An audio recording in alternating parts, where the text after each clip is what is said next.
अभी सुन रहे हैं बगैवा से डी धमाका को।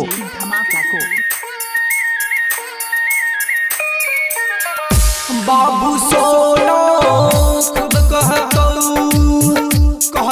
जानू बाबू सोना खुद कहतो जानू मालिक के चक्कर में सुंदर नीता कबो ना जई हो पैट नीता कबो ना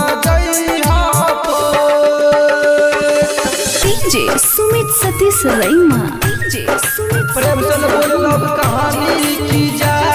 इलाका किसी का हो धमाका दिवाकर दीवाना भाई का ही होगा। लगाई के तोड़ देता काम में कर तो दबाई दिल लगाई के तोड़ देता काम नहीं कर तो दबाई रात लगबे आंसू बहार नीता लगबे आंसू बहार सुमित सतीश रईमा अभी सुन रहे दिवाकर दीवाना भाई। Presented by Aruliya recording studio.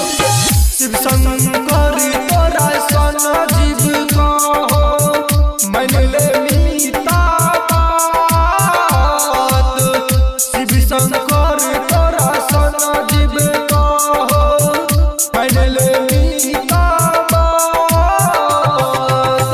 प्यार तो बस एक धोखा चाहिए कोई ना दे तो साथ रे मीता दे तो ना